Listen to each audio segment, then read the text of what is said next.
එතකොට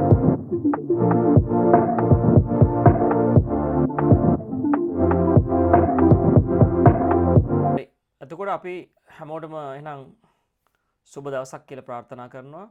අපි අද එපිසෝඩ් එකෙන් කතා කරන්න යන්නේ මේන්ලි ලේබර් ෂෝටේජ් එක ගැන.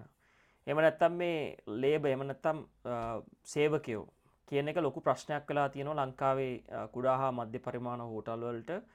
එතකොට අපි දැන් මොන වගේ සොලියුෂන්ස්ද ගන්න පුළුවන්? ඒ වගේම තමයි මොන වගේ ඉම්පැක්ට් එකක්ද තියෙන්නේ මේ සේවකයන් නැතිවීම තුළ සංචාරක ව්‍යාපාරය හා සම්බන්ධ ආයතන පවත්වාගෙන යන්න. ඉතින් අපි අද එපිසෝඩ් එකේ බලමු මොන වගේ දේවල්ද අපිට සරලව කරන්න පුළුවන්. කොහොමද අපි මේ out of the box හිතන්නේ මේ අලුත් දේවල් ඉන්ටිග්‍රේට් කරන්න මේ ලේබර් ෂෝටේජ් එක කියන ගැටලුවට. සහ මේ ලේබර් ෂෝටේජ් එක කියන එක සාමාන්‍යයෙන් අපිට කියන්නේ අපේ කන්ට්‍රෝල් එකෙන් එළියේ තියෙන දෙයක්. එහෙම නැත්නම් අපි කිව්වොත් මේක එක්ස්ටර්නල් එන්වයරන්මන්ට් එකේ තියෙන ගැටලුවක්. නමුත් අපි ආයතනයට මේක ඩිරෙක්ට්ලි බලපානවා. ඉතින් ඒක නිසා අපි මේකට යම්කිසි සොලියුෂන් එකක් ගන්න ඕන. එහෙම නැත්නම් ප්‍රොඇක්ටිව් අප්‍රෝච් එකක් ගන්න ඕන. එහෙම නැත්නම් මොකද වෙන්නේ මේක ඉම්පැක්ට් එක අපේ ව්‍යාපාරයට දිගින් දිගටම බලපාන්න පුළුවන්. එහෙනම් අපි බලමු අද එපිසෝඩ් එකෙන් මොකක්ද මේ ඉෂුව එක, කොහොමද මේ ඉෂුව එක අපි ඕවර්කම් කරන්නේ, මොන වගේ දේවල්ද අපිට කරන්න පුළුවන් කියලා. හරි, එතකොට දැන් අද අපි කතා කරන්න යන්නේ මේ ලංකාවේ තියෙන මේ ලේබර් ෂෝටේජ් එක ගැන. එතකොට දැන් අපි මේකට මුලින්ම යන්න කලින් අපි පොඩක් බලලා ඉඳිමු ඇයි මේ වගේ දෙයක් ඇති වෙන්න හේතුව. එහෙම නැත්නම් why labor shortage කියන එක.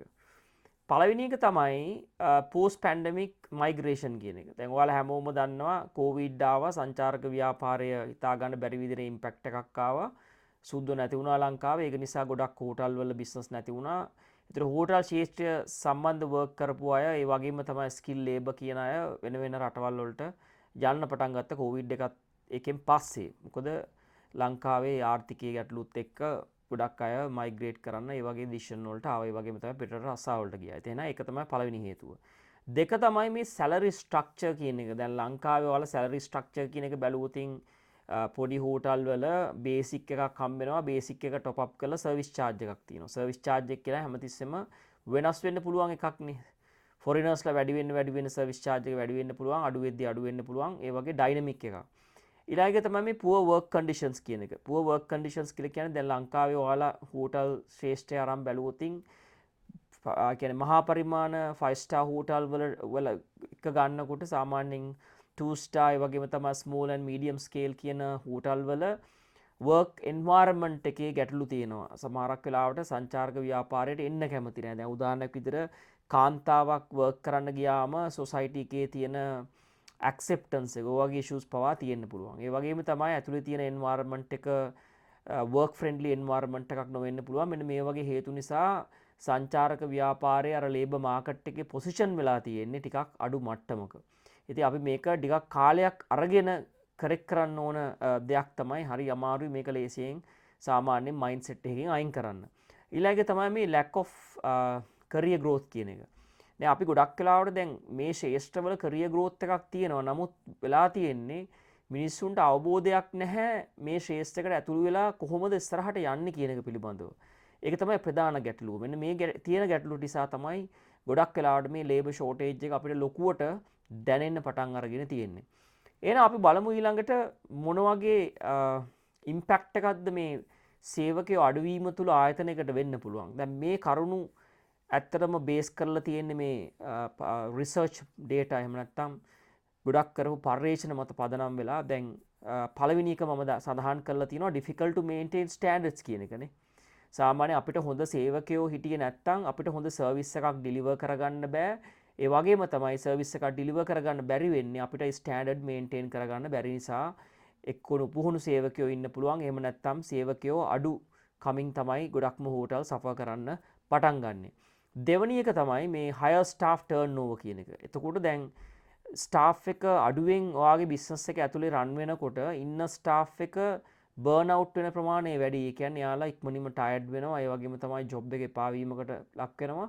ඒ වගේම තමයි අපි කොච්චර ට්‍රේනින් කරත් වැඩක් නැහැ.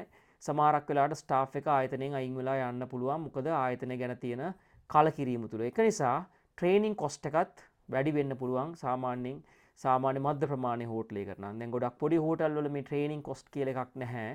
සාමාන්‍යයෙන් අලුතෙන් එක්කෙනෙක් ආවම එයා කෝ ආයතන ප්‍රධානියගෙන් ස්ලෝලි එක ඉගෙන ගන්නවා. ඒ විදිහට තමයි මේ ප්‍රොසෙස් එක යන්නේ.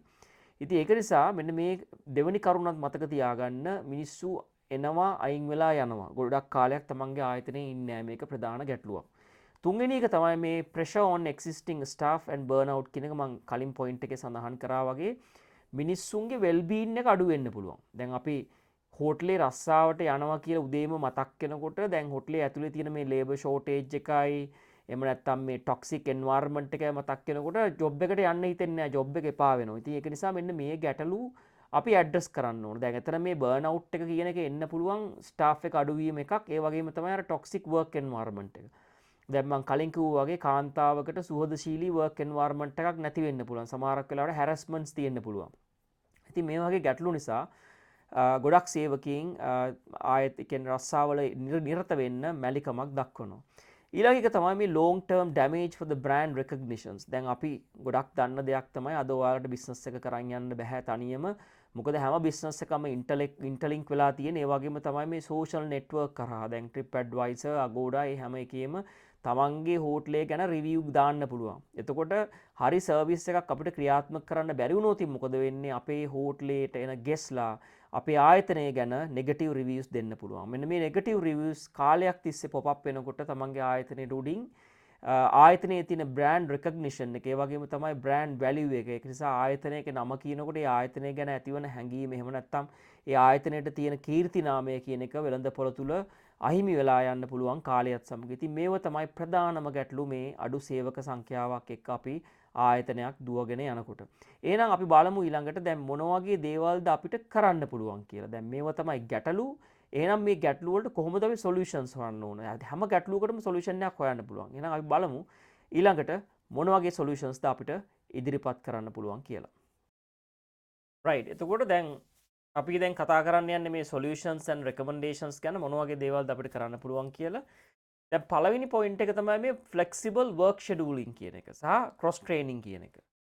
දැන් flexible work schedule එකක් කියන්නේ අපිට staff එක අඩුවෙන් දුවන වෙලාවක අපිට staff එකේ burnout එක අඩු කරන්න අපිට staff එකට කතා කරන්න පුළුවන්. එයාලට comfortable timings.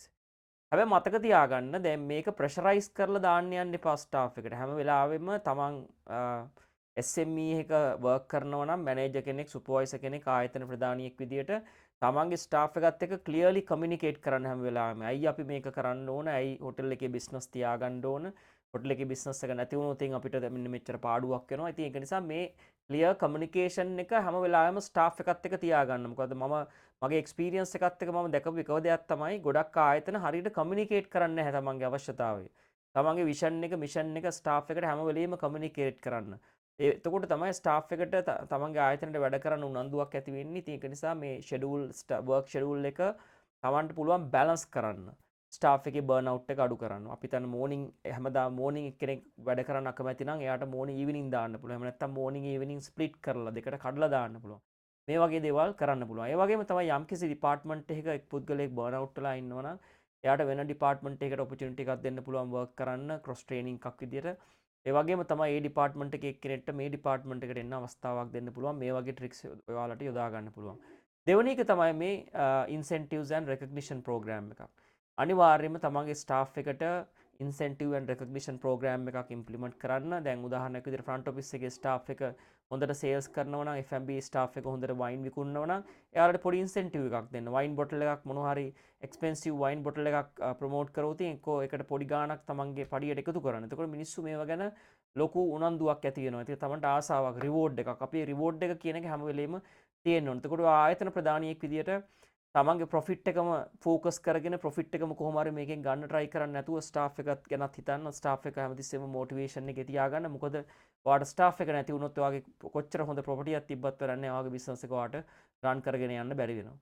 ඊළඟ එක තමයි මේ ලෝකල් ට්‍රේනින් පාර්ට්නර්ෂිප් කියන එක. හැම වෙලාවෙම තමන් බලන්න තමන්ගේ ගම වටේ ඉන්න අයව ට්‍රේන් කරන්න පුළුවන්ද කියලා. සමහරක් වෙලා ට්‍රේනින් ස්කූල් එකක් තියෙන්න පුළුවන්. රයිට්. දැන් මේ අපි පිට රටවල් ගත්තට පස්සේ දැන් මේ රටවල් ගත්තට පස්සේ මේ රටවල් වල හයි ස්කූල් ලෙවල් එකට එනකොට ළමයින්ට වර්ක් කරන්න පුළුවන් ආයතනවල ගිහිල්ලා. දැන් ඒ වගේම ලංකාවෙත් පුළුවන් ට්‍රේනින් ඔපචුනිටිස් දෙන්න. සාමාන්‍යයෙන් O level වලින් පස්සේ ළමයින්ට පුළුවන් ගිහිල්ලා ට්‍රේනින් එකක් විදිහට එහෙම නැත්නම් ඇප්‍රන්ටිස්ෂිප් එකක් විදිහට ගිහිල්ලා වර්ක් කරන්න ආයතනයක. එතකොට ඒ හා සම්බන්ධ ආයතන තියෙනවා ලංකාවේ. ඒ හා සම්බන්ධ ආයතනත් එක්ක එකතු වෙලා බලන්න ට්‍රේනින් ඔපචුනිටි එකක් දෙන්න පුළුවන් කියලා තමයි හිතන්නේ නැති ඔපචුනිටිස් මම ඒකයි කිව්වේ. හැමදාම ස්ටාෆ් එක නෑ නෑ කියන්නේ හිත හිත ඉන්න එපා. Tamanට ට්‍රේන් ස්ටාෆ් එකක් අරගෙන ට්‍රේන් කරන්න පුළුවන්. ඕන මිනිස්සෙට ඕන වැඩක් සතියක් දෙකක් ට්‍රේන් කරනකොට මේ මිනිස්සෙක් ක්වික්ලි ඉගෙන ගන්නවා. මොකද රොකට් සයන්ස් නෑ හොස්පිටැලිටි ශාස්ත්‍රයේ. ඊළඟ එක තමයි මිනිස්සු රෙක්රූට් කරනකොට ඔපචුනිටිස් දෙන්න හැමෝටම. දැන් ලංකාව ගත්තොත් මම දන්නවා ලයික් ප්‍රැක්ටිකලි ගොඩාක් කාන්තාවෝ ඉන්නවා ලංකාවේ අම්මලා තමන්ට උදේවරුවේ කරන්න ජොබ් එකක් නැහැ. සමහරක් වෙලාවට ළමයා ස්කූල් එකට දාලා උදේවරුවේ හිත හිත කල්පනා කර කර ඉන්නවා මොකක්ද කරන්න. ඔපචුනිටි එකක් දෙන්න. හවුස් කීපින් කරන්න කියන්නේ ඇවිල්ලා රයිට් තමන්ගේ ගම වටේම ඉන්න පුළුවන් අම්මලා. එතකොට තමන්ගේ ග්‍රාම නිලධාරිය හම්බෙලා ග්‍රාම නිලධාරියට කියන මෙන්න මේ වගේ අවශ්‍යතාවයක් තියෙනවා. හවුස් කීපින් ට්‍රේන් කරන්න ලොකු කොස්ට් එකක් යන්නේ නැහැ ඔයාලට. බෙඩ් එකක් හදන්න, බාත්රූම් එකක් ක්ලීන් කරන්න මේ කිසිම තැනක රොකට් සයන්ස් නැහැ. දැන් ඔයාලා මේ රටවල් වලට ඇවිල්ලා බැලුවොත් හොටෙල් ස්කූල් සර්ටිෆිකේට් තියෙන මිනිස්සු නෙමෙයි හෝටල් වල වැඩ කරන්නේ. නමුත් තමන්ට දෙයක් කියලා දුන්නට පස්සේ ඒක හරියට ෆලෝ කරලා ඒ දේ හරියට ඉම්ප්ලිමන්ට් කරන්න පුළුවන් ඩිසිප්ලින් එකක් මේ මිනිස්සු ගාව තියෙනවා. ඒක නිසා මේ මිනිස්සුන්ට පුළුවන් ඕන වැඩක් කරන්න මේ රටවල් වල. ඉතින් ඒක නිසා අපේ ලංකාවයටත් ඔපචුනිටි එකක් දීලා බලන්න. හැමදාම ලංකාවේ හොඳ නෑ කී ඉන්න එපා. ගෙදර ඉන්න අම්මලට ඔපචුනිටි එකක් දෙන්න. ඒ වගේම තමයි මේ ඩිසේබල් කමියුනිටි එකක් ඉන්න පුළුවන්. ඩිසේබල් කමියුනිටි එකක් කියලා කියන්නේ අපි ගත්තට පස්සේ ඔටිස්ටික් ළමයි ඉන්න පුළුවන්. ඒකට ඔටිස්ටික් ළමයි සමහරක් වෙලාවට ජොබ් එක හොඳට කරනවා.